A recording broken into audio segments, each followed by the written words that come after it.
இந்த உலகத்தோட 50 மிகப்பெரிய பேரரசுகள்ல 4வது இடத்துல இருக்க பேரரசு தான் யுவான் பேரரசு. இதோட தலைநகரம் கான்பாலிக்னு சொல்லப்படுற தற்போது இருக்க பீஜிங் நகரம் தான். 1271வது பொது ஆண்டுல இருந்து 1368வது பொது ஆண்டு வரைக்கும் 97 ஆண்டுகள் சீனா மற்றும் மங்கோலிய பகுதியில இந்த பேரரசு இருந்திருக்கு.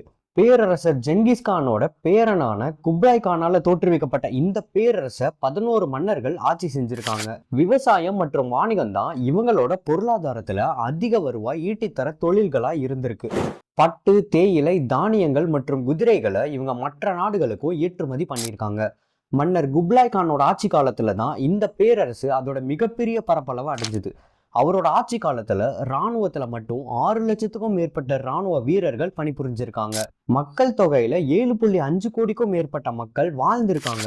1,10,00,000 சதுர கிலோமீட்டருக்கும் மேல இந்த பேரரசோட பரப்பளவி இருந்திருக்கு. மிங் பேரரசால இந்த பேரரசு தோற்கடிக்கப்பட்டுருச்சு. என்னோட அடுத்த பதிவுல இன்னொரு பேரரசை பத்தி நான் சொல்றேன். விருப்பம் இருக்கவங்க இந்த பக்கத்தை பின்தொடர்ந்துட்டு உங்களோட நண்பர்களுக்கும் இந்த பதிவை அனுப்பிச்சிருங்க.